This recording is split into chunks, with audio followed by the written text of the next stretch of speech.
حضور نے فرمایا اللہ اس شخص کے چہرے کو تر و تازہ رکھے جس نے میرے سے کوئی حدیث سنی، پھر جیسے سنی اس کو ویسے آگے پہنچا دیا۔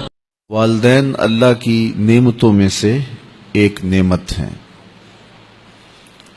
اور یہ کوئی عام اور معمولی نعمت نہیں، یہ اللہ جل شانہ کی بہت بڑی نعمت ہے۔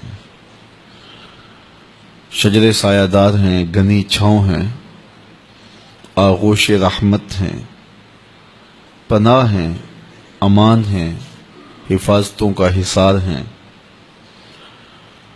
اور مشکلات، مصائب، آلام کے راستے میں ایک مضبوط ڈھال ہیں۔ اولاد کی خیرخواہی کا جو جذبہ والدین کے سینے میں رکھا گیا ہے وہ کسی اور میں نہیں رکھا گیا۔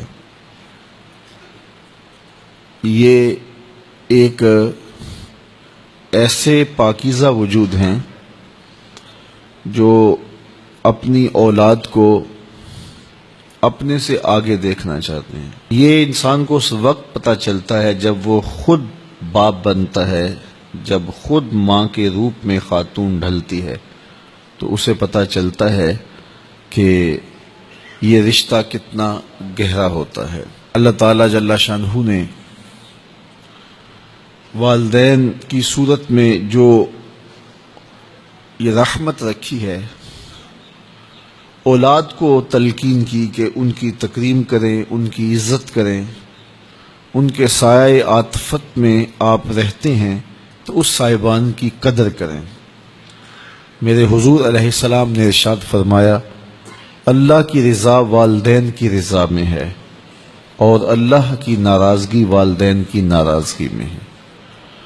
اگر کوئی شخص اپنے والدین کو راضی رکھ لیتا ہے تو پھر اسے اللہ کی رضا نصیب ہوتی ہے، اور والدین اگر ناراض ہوں تو پھر رضا الہی بھی نصیب نہیں ہوتی، الا یہ کہ والدین کسی ایسی چیز کا حکم دیں جو اللہ کی نافرمانی پر مشتمل ہو، تو پھر ان کی بات نہیں مانی جائے گی، ورنہ ماں باپ کی ہر بات کو تسلیم کیا جائے گا اور اولاد اس کو ماننے میں، اپنانے میں، اختیار کرنے میں ہی عزت پائے گی۔ والدین کی خدمت سعادت مندی ہے۔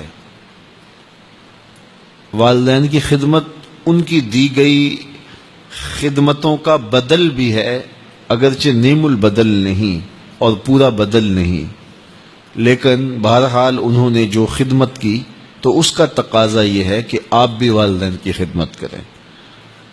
لیکن اگر انہوں نے خدمت نہ بھی کی ہوتی تو پھر والدین ہونے کے ناطے سے بھی لازم تھا، ضروری تھا کہ آپ ان کی خدمت بجا لاتے اور ان کی تکریم کرتے، اور یہ تمہارے لیے، تمہاری دنیا کے لیے، تمہاری آخرت کے لیے بہتر تھا۔ اس لیے بھولے سے بھی کبھی ماں باپ کی نافرمانی نہ کریں، ان کی تکریم کریں، ان کی عزت بجا لائیں۔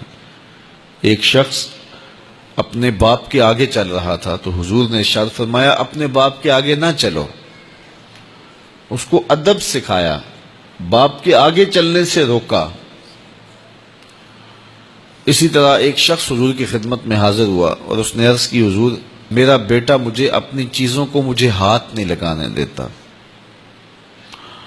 تو فرمایا اسے بلاؤ، تو بلایا تو اس نے کہا یہ میری چیزیں خراب کر دیتا ہے، بوڑھا ہو گیا ہے، اسے پتہ نہیں، تو یہ چیزیں خراب کر دیتا ہے۔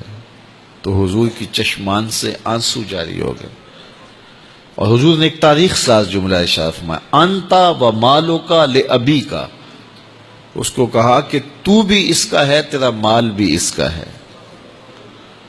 ایک وقت تھا کہ تو اس کی چیزوں کو خراب کرتا تھا اور اس نے کبھی ماتھے پہ شکن بھی نہیں آنے دی تھی، اور آج یہ تیری چیزیں خراب کرنے لگا ہے تو تو بے چین ہو گیا ہے۔ تو خوش دلی کے ساتھ ماں باپ کے ساتھ زندگی گزارنی چاہیے۔ ایک ماں، ایک باپ کتنے بچوں کو پالتا ہے؟ 5 بچے، 7 بچے، 8 بچے، کتنے بچوں کو وہ پال کے کہاں تک لے جاتا ہے؟ اور پھر جب ماں باپ بوڑھے ہو جاتے ہیں تو 7-8 بچے جن کو پال کے پروان چڑھایا تھا، جوان کیا تھا، اب ان کے لیے اگر وہ ماں باپ بوجھ بن جائیں کہ یہ کس کے ہاں ٹھہریں، تو پھر انہیں اپنے ماضی کی طرف غور کرنا چاہیے، اور اس بات پر بھی غور کرنا چاہیے کہ کل انہوں نے بھی بوڑھے ہونا ہے، زندگی رہی تو یہ ادھار پھر انہیں بھی چکانا پڑے گا۔ حضور نے فرمایا اللہ اس شخص کے چہرے کو تر و تازہ رکھے جس نے میرے سے کوئی حدیث سنی، پھر جیسے سنی اس کو ویسے آگے پہنچا دیا۔